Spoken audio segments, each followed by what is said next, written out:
What concerns me is that I don't think we manage, either as researchers or as policymakers or as practitioners, to hold all of child sexual abuse in our vision at the same time.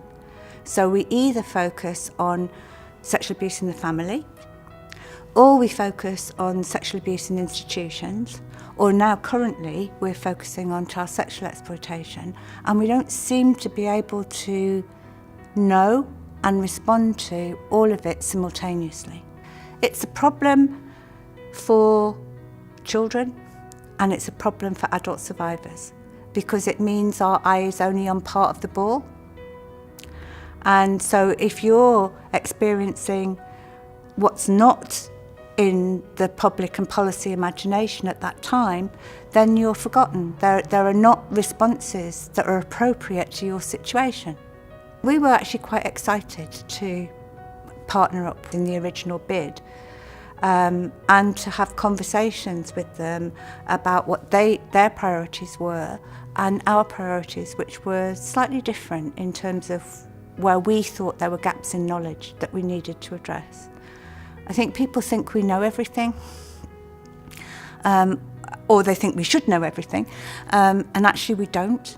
We know small little pieces of the bigger picture, and we're never going to respond appropriately if we don't fill in some of those blanks.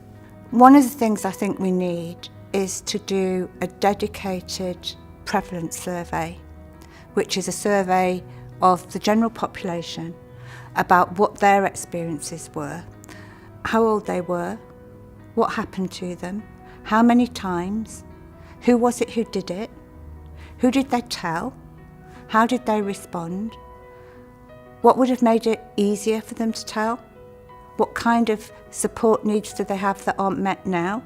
And we know pieces of that, but not from the same people. So actually being able to trace those things through individual lives, I think is really important. The Centre for Expertise has a huge potential to be a force for good.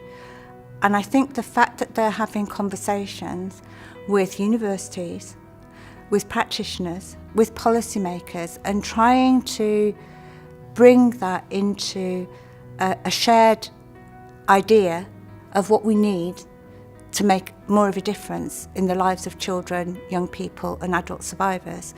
I think that's a really important. There hasn't been anywhere that's been having that engagement with all those stakeholders at the same time.